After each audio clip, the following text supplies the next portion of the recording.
बिस्मिल्लाहिर्रहमानिर्रहीम रब्बि इश्रह ली सदरी व यस्सिर ली अमरी वहलुल उक़दतम मिन लिसानी यफ़क़हू क़ौली रब्बि ज़िदनी इल्मा अल्लाहुम्मा अरिनल हक़्क़ हक़्क़न वरज़ुक़ना इत्तिबाअह व अरिनल बातिला बातिलन वरज़ुक़ना इज्तिनाबह आमीन या रब्बल आलमीन।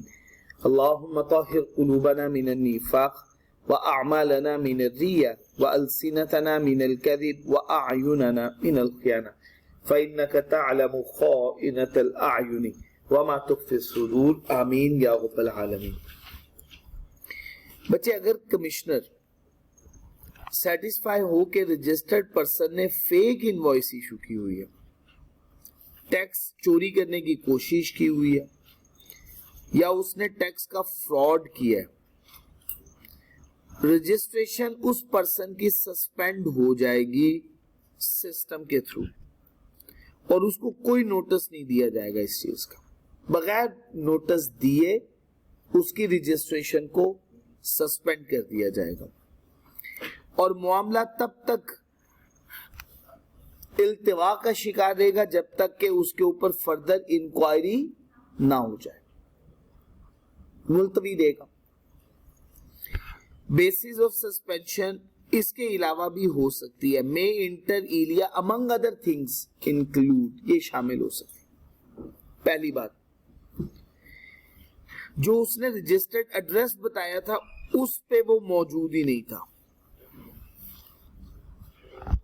रजिस्टर्ड एड्रेस बताया कि जी मेरा गुडोन, मेरा वेयर हाउस, मेरा यूनिट यहाँ पे मौजूद है। एफबीआर वहां पे रेड के लिए गया, आगे देखा कुछ है ही नहीं,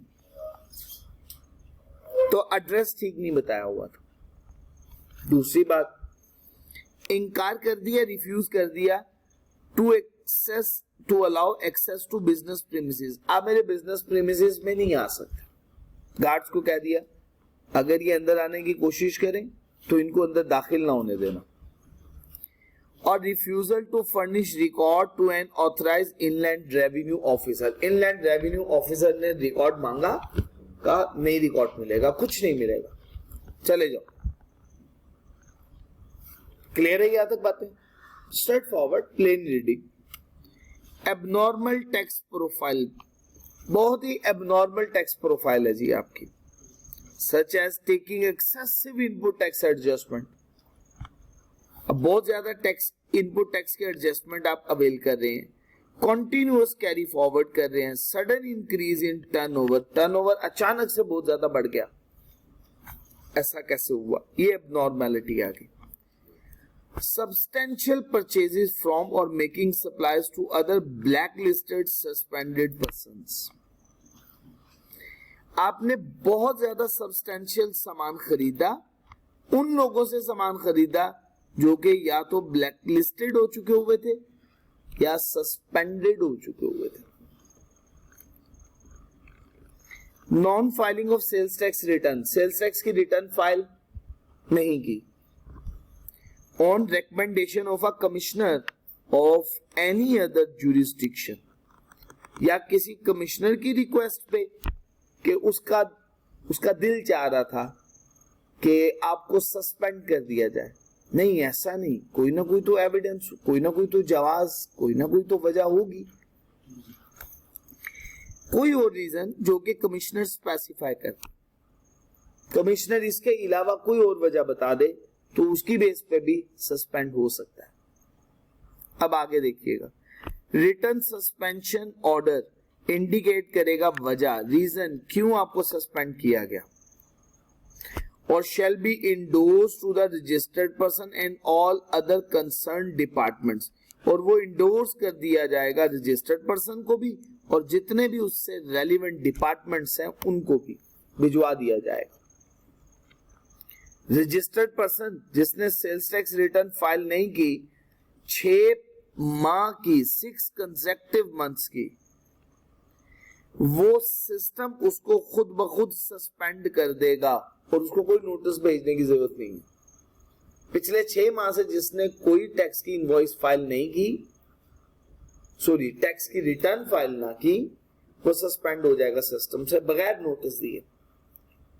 कोई इनपुट टैक्स की एडजस्टमेंट रिफंड उसके लिए एडमिसिबल नहीं रहेगा सस्पेंडेड पर्सन के लिए during the period of suspension. इसी तरह से no input tax adjustment allow की जाएगी बायर को on the basis of invoices issued by such suspended person whether issued prior to और आफ्टर सच सस्पेंशन। अब समझ आ गई रूल, चाहे पहले की हूं चाहे बाद की हूं, इसने जो इनवॉइसेस इशू की हुई हैं वो इनवॉइसेस की बेस पे आप इनपुट टैक्स क्लेम नहीं ले सकते। बायर का नुकसान हो जाएगा। बायर अगर ये रेपुटेशन अपनी ठीक करवाना चाहता है, ये जल्द अज जल्द आपको सस्पेंशन पीरियड से अपने आप को निकलवाए, प्रूव करे कि मेरे पे गलत एलिगेशन लगा हुआ है।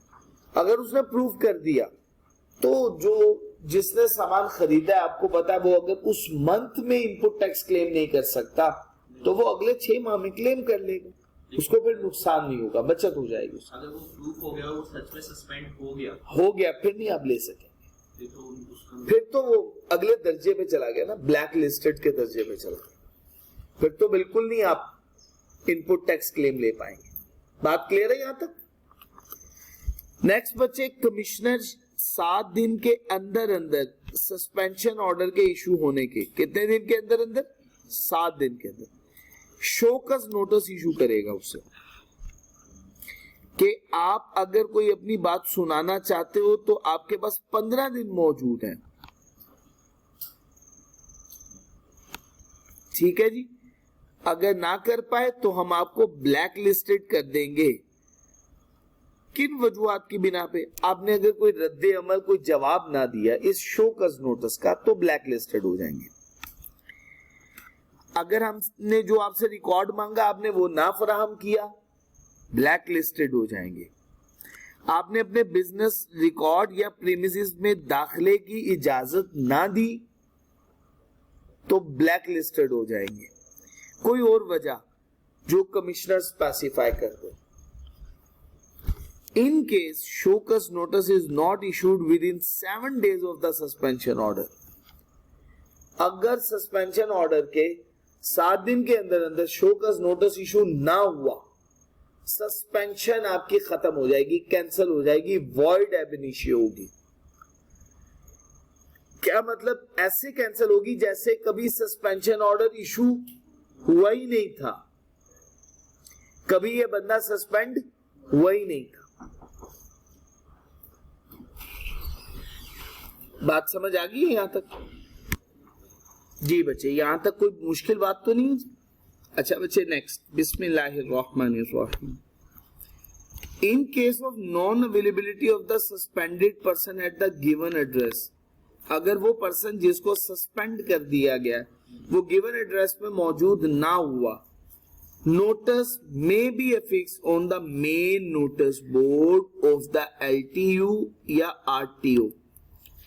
अब as per the requirement tax वाले की एक रजिस्टर्ड ऑफिस होता है, एड्रेस होता है, registered address sales tax department वालों के पास। अगर सेल्स टैक्स डिपार्टमेंट ने कोई भी नोटिस भिजवाना हो, वो किस पे भिजवाएंगे, किस एड्रेस पे भिजवाएंगे? वो रजिस्टर्ड एड्रेस पे। अब तो रजिस्टर्ड ईमेल आईडी होती है, उस पर भिजवा दिया जाता है, लेकिन पहले तो रजिस्टर्ड एड्रेस पे भिजवाया जाता है। रजिस्टर्ड एड्रेस पे TCS वाला गया या सेल्स टैक्स का रिप्रेजेंटेटिव गया नोटिस देने के लिए, आगे उसने देखा कि वो तो दफ्तर ही मौजूद नहीं है, तो अब वो क्या ढूंढने फिर पड़ेंगे कि उसे वो कहां पे मौजूद है, उसे नोटिस दे के आए। उसे ढूंढते फिरेंगे नहीं, वो बल्कि क्या करेंगे, अपने सेल्स टैक्स डिपार्टमेंट के मेन नोटिस बोर्ड पे वो नोटिस चिस्पा कर रहे हैं। ये बात कह रहे हैं। अब मैं दोबारा पढ़ता हूं, सुनिए। इन केस अगर ऐसा हुआ कि वो सस्पेंडेड पर्सन अवेलेबल ना हुआ उस एड्रेस पे जो उसने एड्रेस हमें फराहम किया था, नोटिस को चिस्पा कर दिया जाएगा, फिक्स कर दीजिएगा मेन नोटिस बोर्ड पे LTU के और RTO के। बस वो जिम्मेदार नहीं कि उसने पढ़ा है कि नहीं पढ़ा। हाँ, on receipt of the reply to the notice, if the commissioner is satisfied, he may order for revoking of suspension. उसने जवाब दे दिया, और अगर जवाब हासिल करने के बाद कमिश्नर को यह एहसास हुआ कि वाकई ये सही कह रहा है, ये सच बोल रहा है, इसके लिए जो सस्पेंशन ऑर्डर इशू हो वो ठीक नहीं है, तो वो ये ऑर्डर इशू कर सकता है कि इसका सस्पेंशन ऑर्डर रिवोक कर दिया। रिवोक का क्या मतलब? कैंसिल कर दिया जाए। और जैसे ही कैंसिल होगा वो दोबारा सस्पेंशन से किस पे चला जाएगा? रजिस्टर्ड में चला जाएगा। बात मुकम्मल। आप लोगों के पास 5 मिनट है, एक दफा इसकी रीडिंग करो, प्लेन रीडिंग। बिस्मिल्लाहिर्रहमानिर्रहीम। अच्छा बच्चे, इन केस द ऑफेंस, अगर ऑफेंस कंफर्म्ड हो जाता है तो कमिश्नर एक अपीलेबल ऑर्डर इशू करेगा, जिसके अगेंस्ट आप क्या कर सकते हो? Appeal for black listing. Order किस चीज का इशू होगा? इसको क्या कर दिया जाए? ब्लैक लिस्ट कर दिया, और उसके अगेंस्ट लीगल और पीनल एक्शन लिया जाए। ठीक होगा जी, इसके खिलाफ मुकदमा शुरू हो जाएगा। यहां तक कोई मुश्किल बात? जो एलिगेशन लगा था वो कंफर्म हो गया, बंदा सस्पेंड से क्या हो जाएगा? Black listed. अब अपील भी दायर कर सकता है वो इसके खिलाफ, इस फैसले के खिलाफ, और उसके खिलाफ मुकदमा शुरू हो जाएगा। ऑर्डर ऑफ ब्लैक लिस्टिंग में क्या चीज मौजूद होगी? वजह क्या है, क्यों आपको ब्लैक लिस्ट किया गया, कितने पीरियड के लिए आप ब्लैक लिस्टेड रहेंगे, और जिसके अगेंस्ट आप ना रिफंड ले पाएंगे ना इनपुट टैक्स, और आपने जो इनवॉइसेस इशू की हुई हैं वो कितने पीरियड तक की इनवॉइसेस के अगेंस्ट क्लेम दिया जा सकता है, रिफंड दिया जा सकता है, जिसने आपसे सामान खरीदा। कोई भी रिकवरी टू बी पेड और penalties to be imposed. Order of black listing shall be issued within 90 days. कितने दिन के अंदर अंदर?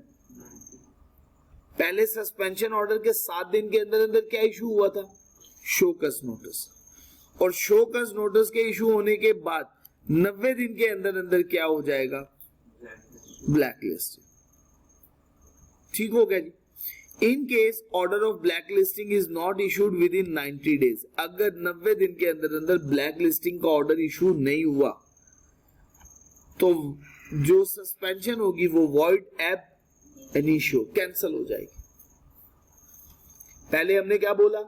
सस्पेंशन ऑर्डर के 7 दिन के अंदर अंदर शोकस नोटिस, अगर ना हो सका तो वॉइड एब इनिशियो। अगर उसके 7 दिन के बाद शोकस नोटिस इशू होने के 90 दिन के अंदर अंदर ब्लैक लिस्टिंग का ऑर्डर इशू नहीं हुआ तो सस्पेंशन ऑर्डर तब भी क्या हो जाएगा? वॉइड एब इनिशियो हो जाएगा।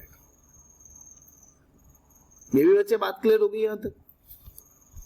Copies of the order endorse कर दी जाएंगी रजिस्टर्ड पर्सन को और कंसर्न डिपार्टमेंट को। कॉपीज ऑर्डर की सर्कुलेट कर दी जाएंगी। Computer system generated list of invoices issued by the blacklisted person. वो जो ब्लैक लिस्टेड पर्सन ने लिस्ट ऑफ इनवॉइसेस इशू की हुई हैं, ऑल ऑफिसर्स को भिजवा दी जाएंगी इनलैंड रेवेन्यू को, ताकि वो उसके अगेंस्ट इनपुट टैक्स को डिस अलाउ कर सके, क्लेम ना दे सके। और इस बेसिस के ऊपर ये इनवॉइसेस किसने इशू की हुई है? ब्लैक लिस्टेड पर्सन ने इशू की हुई है। मतलब ब्लैक लिस्टेड पर्सन ने जितनी सेल्स टैक्स इनवॉइसेस इशू की हुई हैं और जिसके अगेंस्ट इनपुट टैक्स क्रेडिट नहीं देना, उसकी लिस्ट बन जाएगी और वो लिस्ट तमाम लोगों को भिजवा दी जाएगी कि अगर इनके अगेंस्ट, इन इनवॉइसेस के अगेंस्ट कोई इनपुट टैक्स क्लेम करे, कोई भी पर्सन, आपने इनपुट टैक्स क्रेडिट उसको प्रोवाइड नहीं करना।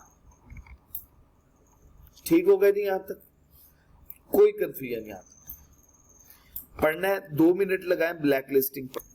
रिकॉर्ड्स बच्चे, रजिस्टर्ड पर्सन जो सप्लाई करेगा वो रिकॉर्ड अपने पास मेंटेन करेगा, डॉक्यूमेंट अपने रजिस्टर्ड ऑफिस में। उनमें क्या क्या चीजें मौजूद हैं?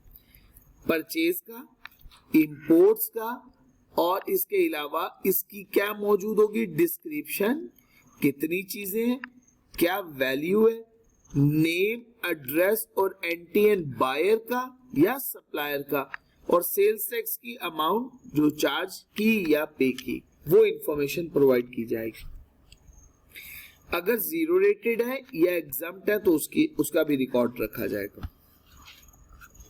अगर डेबिट नोट या क्रेडिट नोट इशू हुआ, bank statement, bank instrument, inventory का record, utility bills, salary, labour bills, cash book, agreement, rent का, सेल और परचेज का, वो भी अपने पास रिकॉर्ड रखा जाएगा। गेट पासेस इनवर्ड या आउटवर्ड। गेट इनवर्ड पास होता है, एक होता है गेट आउटवर्ड पास। जब हम सामान बेचते हैं तो गेट आउटवर्ड पास बनता है, जब हम सामान खरीदते हैं तो गेट इनवर्ड पास बनता है।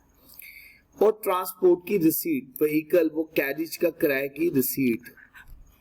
डबल एंट्री सेल्स अकाउंट पूरे के पूरे होने चाहिए।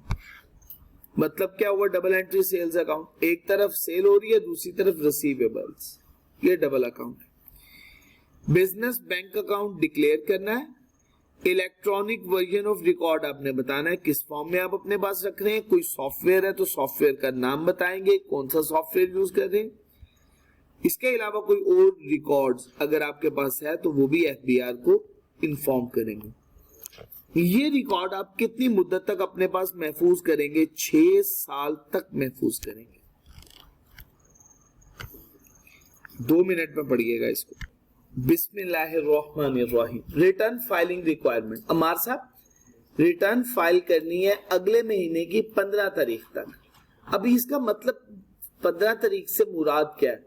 टैक्स की अमाउंट आपने 15 तारीख तक जमा करवानी है, लेकिन उसका जो रिटर्न के सबमिशन है वो 18 तारीख तक करनी। मिसाल के तौर पे ये कौन सा मंथ है?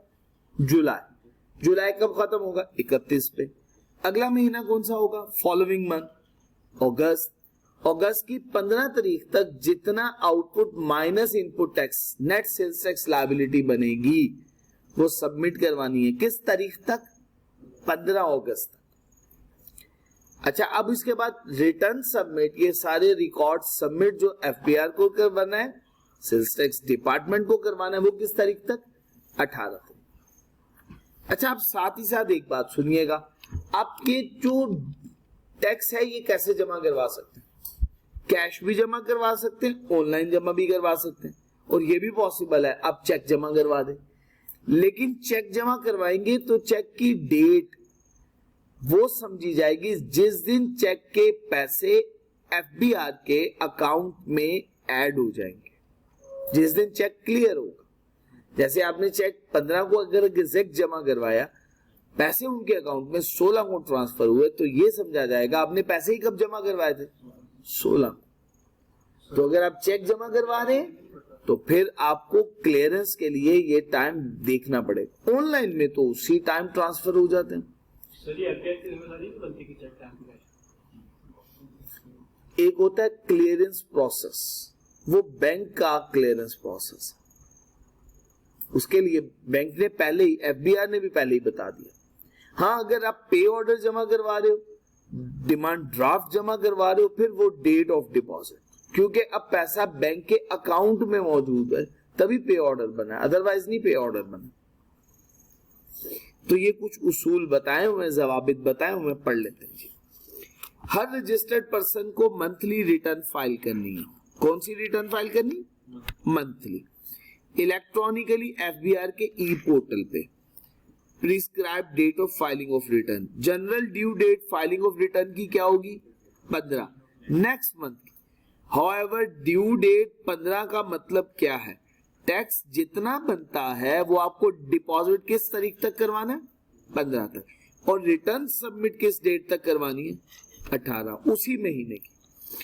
टैक्स को डिपॉजिट करवाना है नेशनल बैंक में प्रिस्क्राइब पेमेंट चलान या थ्रू इलेक्ट्रॉनिक पेमेंट सिस्टम, जो भी बताया हुआ है। Date of payment in case of payment through cash और cheque bill shall be treated as the date on which payment is received by the bank, जिस दिन payment bank को receive होगी। इन केस ऑफ पेमेंट थ्रू पे order या bank draft, जिस दिन ये ड्राफ्ट बैंक काउंटर पे जमा करवाया जाएगा। समझ आ गई? फर्क समझ में आ गया? चेक और कैश के केस में जिस दिन अकाउंट में पैसे जमा हुए, और पे ऑर्डर के केस में, ड्राफ्ट के केस में क्या होगा? जिस दिन आपने जमा करवा दिया। फर्क क्लियर है बच्चे?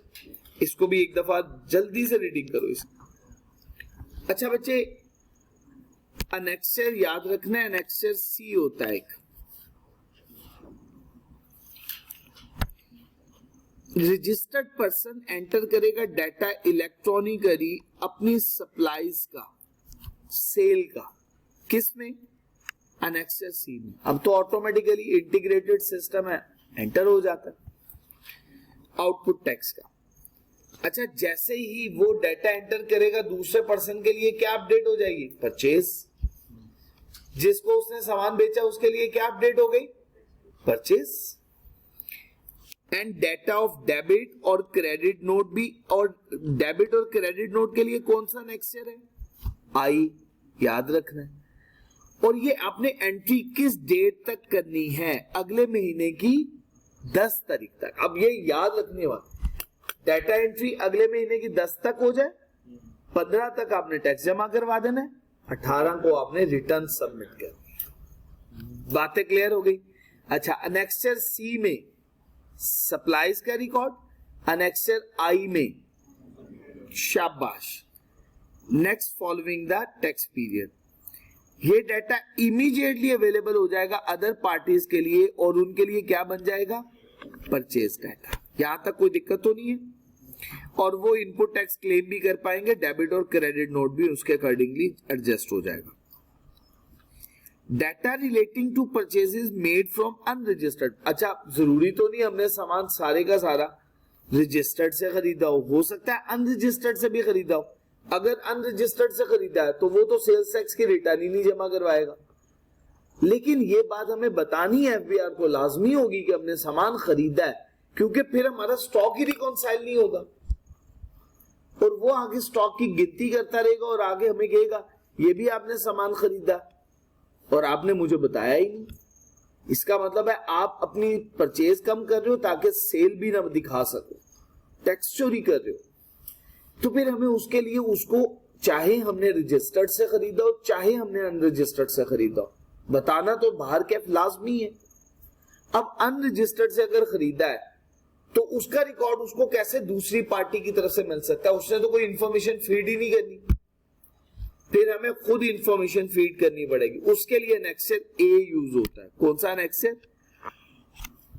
अब मुझे बताना, एनेक्सर ए परचेजेस के लिए, एनेक्सर सी सप्लाईज के लिए, एनेक्सर आई डेबिट और क्रेडिट नोट के लिए। भूलेंगे तो नहीं? एनेक्सर सी सप्लाईज के लिए, एनेक्सर ए शाबाश, और एनेक्सर आई याद हो गई बात? एनेक्सर सी सप्लाईज के लिए, एनेक्सर ए परचेजेस के लिए, एनेक्सर आई डेबिट क्रेडिट।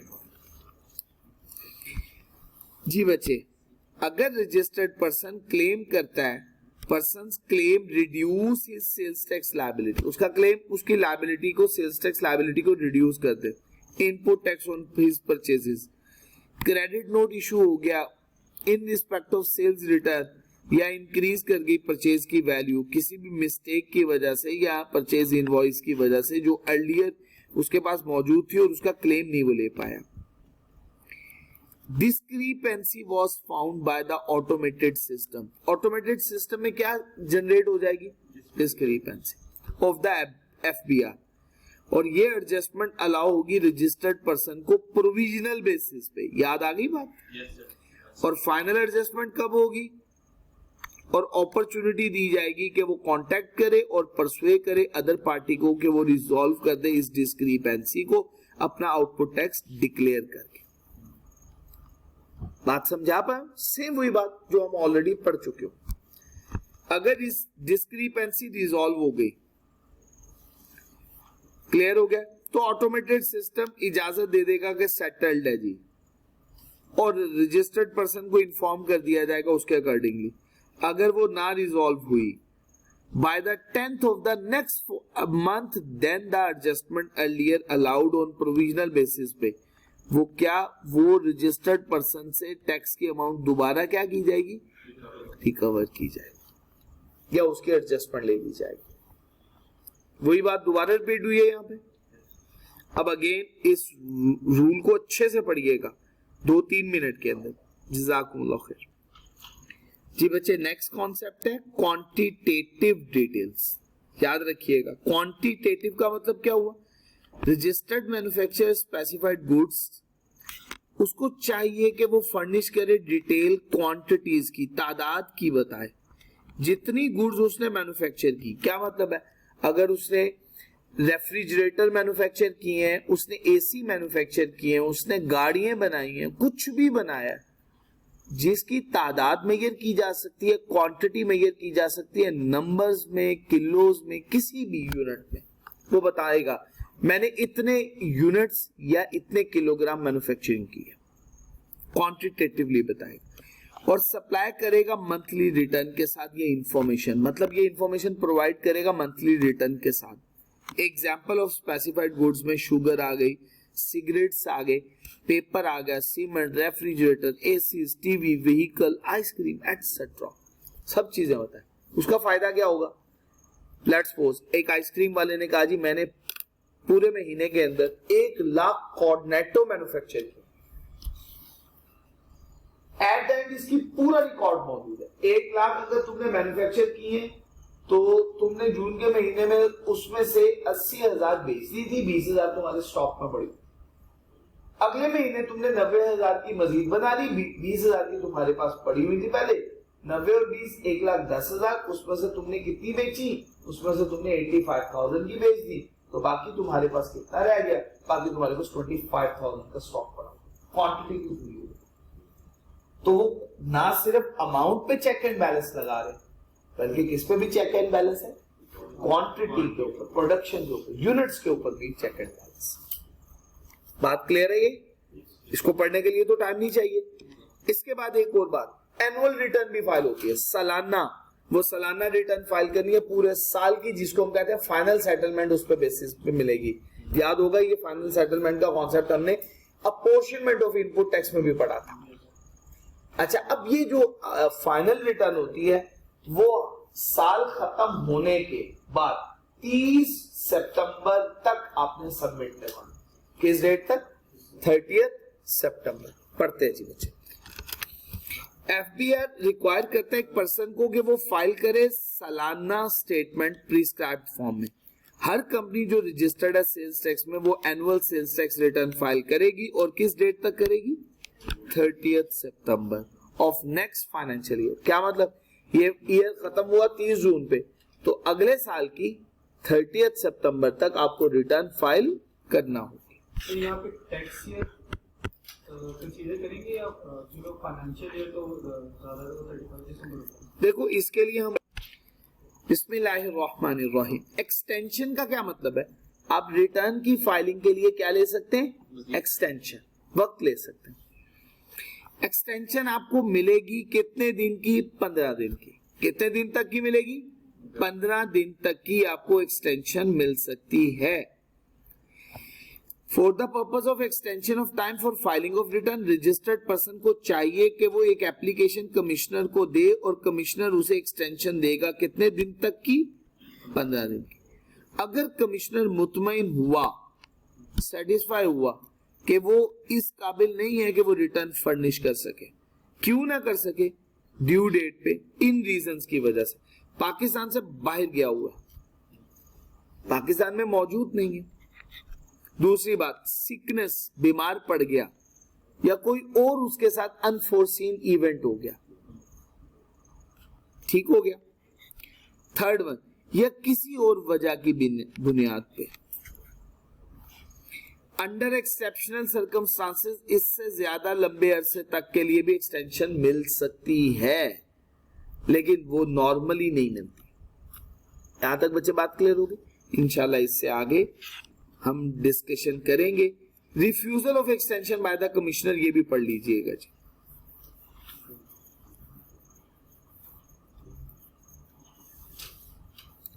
अगर कमिश्नर इनकार करेगा तो चीफ कमिश्नर को आपने एप्लीकेशन देनी है, वो भी 15 दिन के लिए आपको एक्सटेंशन प्रोवाइड कर सकता है। और अगर ज्यादा दिन की चाहिए तो लॉन्गर टाइम पीरियड के लिए भी वो प्रोवाइड कर सकता है। क्लियर हो गया जी? यहाँ तक चलें जी, यहाँ तक हमने पढ़ लिया। इंशाल्लाह कुछ बातें रह गई हैं रिवाइज रिटर्न और बाकी बातें फिर इंशाल्लाह हम इसको मुकम्मल करेंगे। सुब्हानक अल्लाहुम्मा व बिहम्दिक अशहदु अल्ला इलाहा इल्ला अंता अस्तगफिरुका व अतूबु इलैक।